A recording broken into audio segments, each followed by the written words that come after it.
வணக்கம். செய்திகள் வாசிப்பது என் பையன். படையப்பா படத்தில் சொல்லுவாங்க பாருங்களேன், இது வந்து மாப்பிள்ளை இவர் தான், ஆனால் போட்டிருக்க சட்டை வந்து எந்தன்னு. அந்த மாதிரி பேசுறது மட்டும்தான் அவன். அங்கே கீழே செஞ்சுருக்கிறான் பாருங்க அந்த ராட்டினம், அது நான்.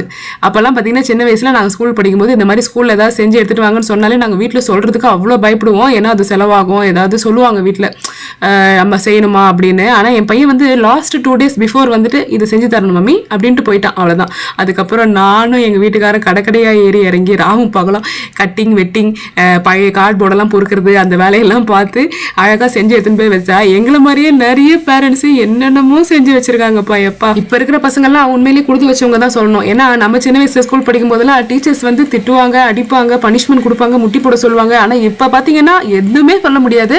பசங்களுக்கு ஃபுல் ஃப்ரீடம் தான். நம்ம வந்து திட்டுறது அடிக்கிறது ஈவன் பேரண்ட்ஸு கூட அந்த உரிமை கிடையாது. முடியுமாப்பா உன்னால அப்படின்னு கேட்க மட்டும் தான் முடியும். இந்த பேரண்டிங் பெட்டரா இல்லை நம்ம சின்ன வயசுல வளர்ந்த பேரண்டிங் பெட்டரான்னு கமெண்ட்ல சொல்லுங்க.